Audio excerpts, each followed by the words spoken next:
राजधानी के बीचों बीच एक भ्रष्ट मंत्री, करोड़ों का घोटाला और उसके सामने खड़ी थी एक ईमानदार अफसर। धमकियां मिली, ट्रांसफर की तलवार लटकी, लेकिन अदालत में जो सच सामने आया उसने पूरी राजनीति हिला दी। और सबसे बड़ा राज तो आखिर में खुला। ये अफसर असल में कौन थी? तो वीडियो को आखिर तक देखिए और अपने विचार कमेंट बॉक्स में लिखना मत भूलिए। और हाँ, चैनल को सब्सक्राइब, लाइक और शेयर जरूर कीजिए।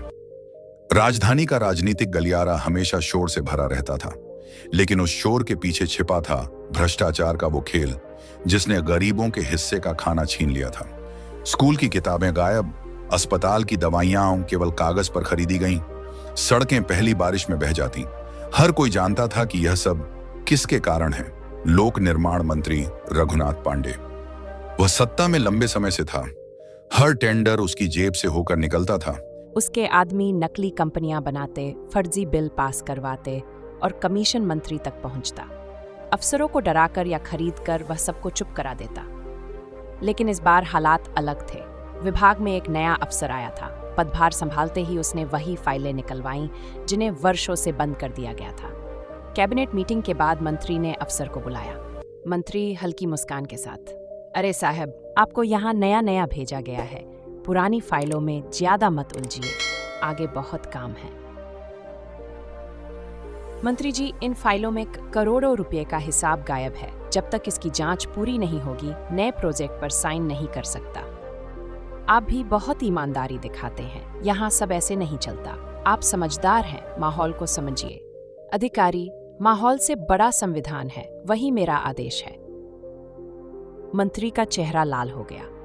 3 दिन बाद मंत्री का खास आदमी ऑफिस में मोटा सा लिफाफा लेकर आया। आदमी साहब, मंत्री जी का सलाम। ये छोटी सी भेंट है, रख लीजिए। अधिकारी ने बिना खोले लिफाफा उसकी जेब में वापस डाल दिया। अधिकारी, मंत्री से कह देना अगली बार ऐसी गंदगी मेरे टेबल पर मत लाना। आदमी भागा भागा मंत्री के पास गया। साहब, ये अफसर तो अलग निकला, न डरा न लिया। मंत्री ने गुस्से से मेज पर हाथ पटका। तोड़ दूंगा इसे, देखता हूं कैसे चलता है। रात को अफसर के फोन पर कॉल आया। सुनो, ज्यादा ईमानदारी मत दिखाओ, तुम्हारा ट्रांसफर कर दूंगा। नौकरी बचाना चाहते हो तो फाइल बंद कर दो।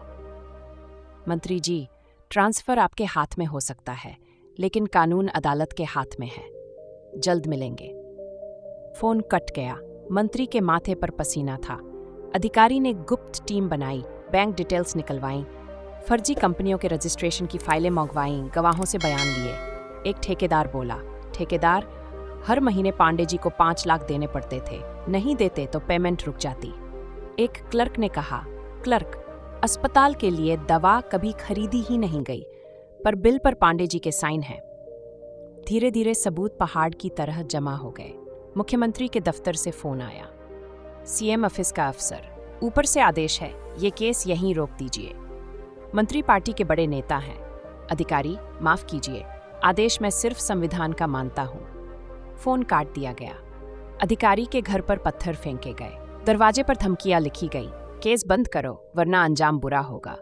माँ बोली, माँ बेटा क्यों इतना खतरा मोल ले रहा है, और भी तो अफसर है। अम्मा, अगर मैं भी डर गया तो गरीबों का कौन सोचेगा। कोर्ट में भीड़ उमड़ आई। मीडिया, नेता, आम लोग। जज ने कार्यवाही शुरू की। अभियोजन पक्ष, अपने सबूत पेश कीजिए। अधिकारी खड़ा हुआ। माननीय न्यायालय, ये बैंक स्टेटमेंट, फर्जी कंपनियों की लिस्ट और गवाहों के बयान हैं। मंत्री का वकील उछल पड़ा। वकील, ये सब झूठ है, राजनीतिक षड्यंत्र है। जज ने डांटा, शांत रहिए, गवाहों को बुलाई। एक एक करके गवाह सामने आए। हाँ, मैंने मंत्री को हर महीने रिश्वत दी है। दवाइयाँ कभी खरीदी ही नहीं गईं। सचिव, मैं खुद कैश लेकर पांडे जी के घर जाता था। कोर्ट में सन्नाटा छा गया। मंत्री खड़े होकर चिल्लाया, सब झूठ है, मुझे फुसाया जा रहा है। अधिकारी, सच कभी दबाया नहीं जा सकता मंत्री जी। जज ने कहा, जज, अगर आप फिर से अदालत में शोर मचाएंगे तो अवमानना लगेगी। महीनों की सुनवाई के बाद अदालत ने फैसला सुनाया। रघुनाथ पांडे को दोषी पाते हुए 7 साल की कठोर सजा और 50 लाख का जुर्माना लगाया जाता है। पूरा कोर्ट हॉल तालियों से गूंज उठा। पुलिस मंत्री को हथकड़ी डालकर ले गई। सड़क पर लोग मिठाई बांटने लगे। मीडिया ने हेडलाइन दी, ईमानदार अफसर ने कर दिखाया। मंत्री जेल गया, राजनीति में भूचाल। विपक्षी नेता बोले, इतिहास में पहली बार ऐसा हुआ है, अब और भी मंत्रियों की नींद उड़ जाएगी। प्रेस कॉन्फ्रेंस और बड़ा खुलासा, शाम को प्रेस कॉन्फ्रेंस बुलाई गई। पत्रकार सवालों की झड़ी लगाने लगे। कौन है ये अफसर? इतनी हिम्मत कहाँ से आई? मंच पर अफसर आया। सफेद साड़ी, साधारण चप्पल व आंखों में आत्मविश्वास। अधिकारी, मैंने सिर्फ अपना कर्तव्य निभाया है, कानून से बड़ा कोई नहीं होता, और आज मैं एक सच सबके सामने रखना चाहती हूँ। अब तक लोग समझ रहे थे कि मैं एक पुरुष अफसर हूँ, लेकिन असलियत यह है, मैं एक औरत हूँ और मैं दलित समाज से आती हूँ। पूरा हॉल तालियों से गूंज उठा। मीडिया ने हेडलाइन बनाई, दलित महिला अधिकारी ने भ्रष्ट मंत्री को जेल भेजा। नारी शक्ति और सामाजिक न्याय का नया प्रतीक। जनता कह रही थी, किसी ने तो हिम्मत की, अब हमें भरोसा है कि बदलाव संभव है। उस दिन सिर्फ एक मंत्री की गिरफ्तारी नहीं हुई थी। उस दिन सत्ता के खिलाफ अकेली खड़ी एक दलित महिला ने यह साबित कर दिया था कि संविधान जीवित है और न्याय के सामने हर सत्ता नतमस्तक होती है। दोस्तों, वीडियो कैसी लगी? अगर पसंद आई तो एक लाइक, शेयर और चैनल पर पहली बार विजिट कर रहे हैं तो भी चैनल को सब्सक्राइब करें और कमेंट में बताओ कितने साथी इस अधिकारी के पुरुष कितने महिला समझ रहे हैं। जय हिंद।